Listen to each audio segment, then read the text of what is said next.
Hey John, Michael Patry here. Really good stuff from your audition video. I just want to give you a couple little key things that you can consider for the next week and a half or so before this callback in January. And I figured that doing a video response would be a little bit more sensible than typing out a bunch of stuff that you'd have to interpret, so you can see things in real time as well.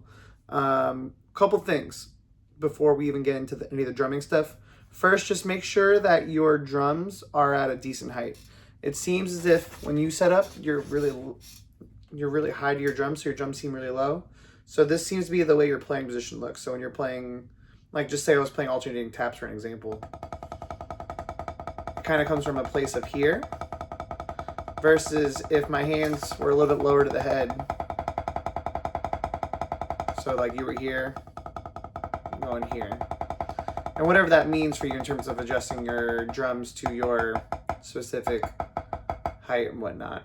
But already it's a little bit more comfortable for me to get a little more contact, a little more beat contact on the head. That's the first thing. Second thing, just be sure that you learn the correct rounds. I noticed some rounds were a little bit off, and I know the rounds can get a little jumbled over a period of time. So just be careful that you are taking the time to read through and play some of the exercises at the same time, just to make sure that you aren't missing any drums or anything like that. The last thing, probably the most important thing, is making sure that your feet are in time to everything. Okay, so I didn't see your feet in the video. I'm gonna go ahead and assume they were in time the entire rep of everything. However, I did notice some fluctuations in pulse here and there, between like the way your body was swaying with where your feet would be doing. So just be aware that that could be an Achilles heel really quickly. And we've all seen like a lot of really good drummers kind of go out that way, quote unquote. Going out meaning that they cut themselves based on the inability to mark time to certain exercises. Okay, now getting into the meat and potatoes of the actual drumming part. You play with a lot of control.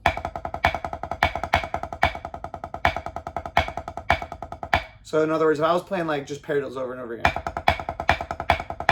or even if I was rather playing just even one of the variations,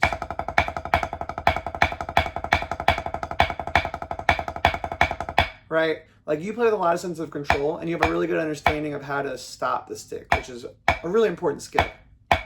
You find the tap height really easily.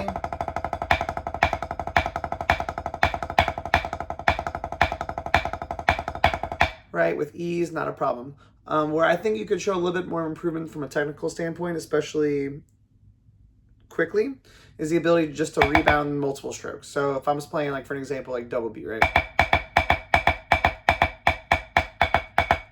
I think your version of double beat might come out to be a little bit more in this vein, where you're showing ways that you're able to rebound it. You're showing that you do understand how the rebound stroke works, especially from your eighths variation prior. Like you obviously have a really good understanding of how the rebound stroke works. Just making sure that you're not getting in the stick's way to produce a really good sound this way.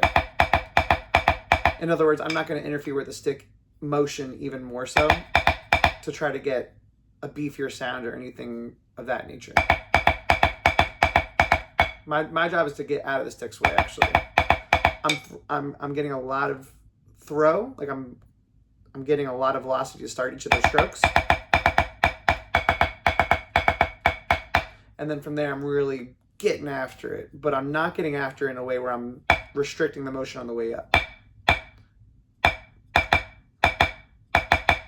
In other words, I'm just letting that stick fly. Right? A lot of juice at the top of the stroke in order to get the speed to go quickly. And then because of that, it'll come back up with a lot of wrist turn on its own. That kind of thing sort of reveres its ugly head whenever you get to these stick control variations. Right, making sure that you have a lot of velocity on that. Not that you play these exercises poorly by any means. That's just the next level of refinement in your playing. Especially having a lot of exercises set in a row that sort of signify control versus rebound. I believe that you're on the right path 100% in terms of the control stuff. just using that putted exercise as an example, right? There's a lot of control. You got to play a lot of downstrokes. Inner beats stay within this little region right here.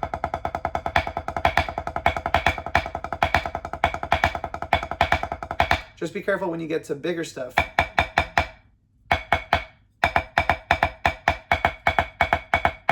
That you're not getting in the stick's way either, and that you're juicing the stick with enough velocity to the point where you feel really strongly about the fact that when I throw it, I get an equal response back.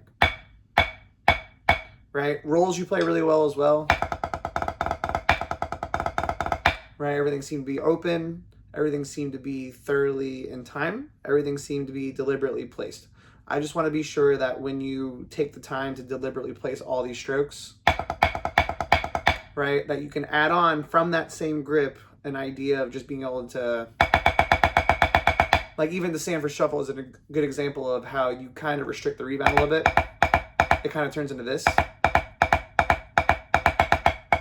versus just really getting after it.